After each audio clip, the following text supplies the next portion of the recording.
Let me ask you something. Have you ever been in a conversation with someone, maybe someone you care about deeply, and mid-sentence you felt them leave? Not physically. They were still sitting right there, but something behind their eyes just closed. Like a door you didn't even see swinging shut.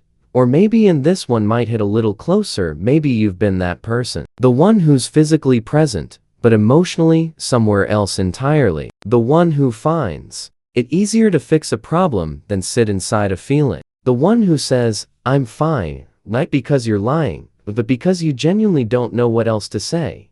If either of those landed somewhere in your chest, stay with me. Because psychologists have been studying emotional unavailability for decades, and what they've found isn't what most people expect. It's not about coldness. It's not about not caring. In fact, some of the most emotionally unavailable people care so deeply that it scares them. And that fear, that's where this really starts. The first thing emotionally unavailable people do, without realizing it, they redirect emotion into productivity. Someone brings up something vulnerable, something raw, and almost instantly, the emotionally unavailable person finds a solution, a plan, an action step. It looks helpful. It even feels helpful to them. But what it actually is an exit. A sophisticated, socially acceptable escape route away from the discomfort of just feeling something with another person.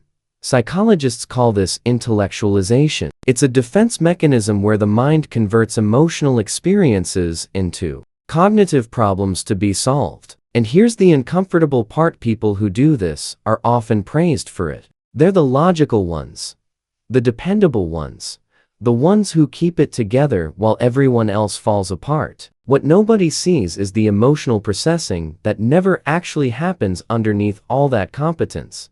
The second thing, and this one is subtle, they give affection on a delay. Not because they don't feel it, but because something in their nervous system flags vulnerability as danger. So the warmth comes out sideways. Through a text sent 3 hours after the conversation. Through a gift that arrives the week after they should have said, I love you. Through actions that communicate care without ever requiring them to be emotionally exposed in real time. John Bowlby's attachment theory, developed in the mid-20th century, gives us a useful lens here. People who grew up in environments where emotional expression was met with criticism, dismissal, or chaos, they learned to detach as a survival strategy. And that strategy, which once protected a child, now follows them silently into every adult relationship they form. The delay in affection isn't manipulation. It's a nervous system that still believes being seen is dangerous.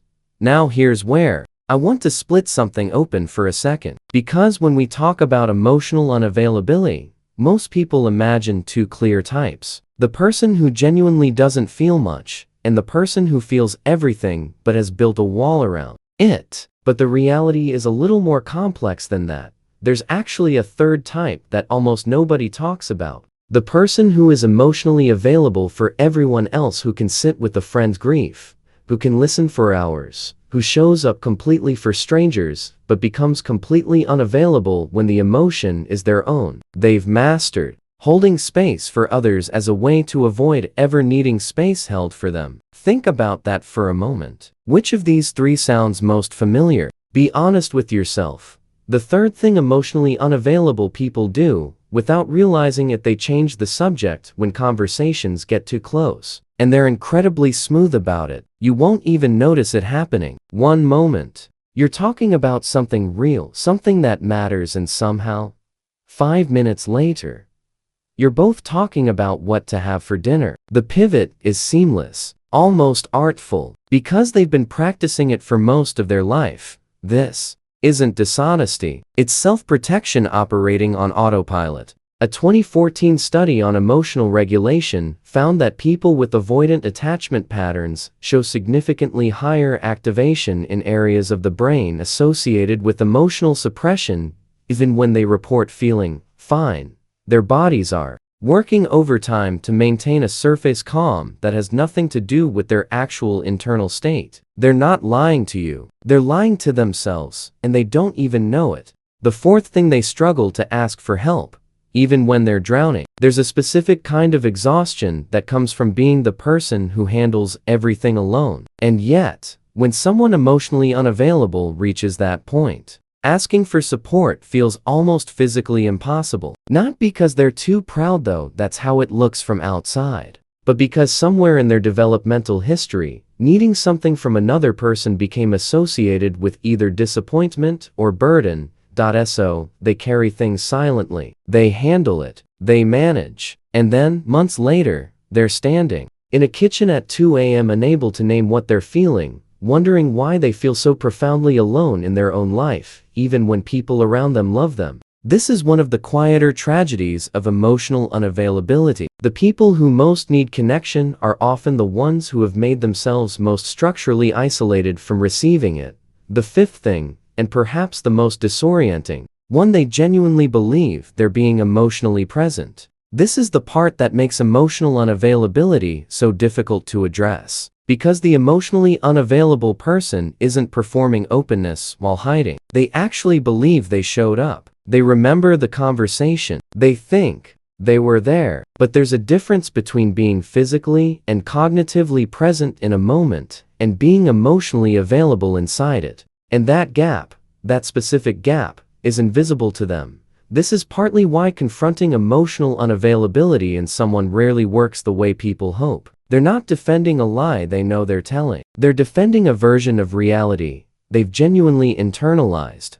And that takes a very different kind of patience and a very different kind of conversation to reach. Here's the thing though, emotional unavailability is not a character flaw. It's an adaptation. It was, at some point in that person's life, a completely rational response to an environment that wasn't safe for vulnerability. The problem isn't that they built the wall. The problem is they forgot they built it, and now they've mistaken the wall for themselves. The psychologist and researcher Brené Brown has spent years documenting the relationship between vulnerability and connection, and one of her most consistent findings is simple but devastating: you cannot selectively numb emotion. When you close yourself off from pain, you close yourself off from the full spectrum. Joy, intimacy, belonging, they all require the same openness that emotional unavailability works so hard to avoid.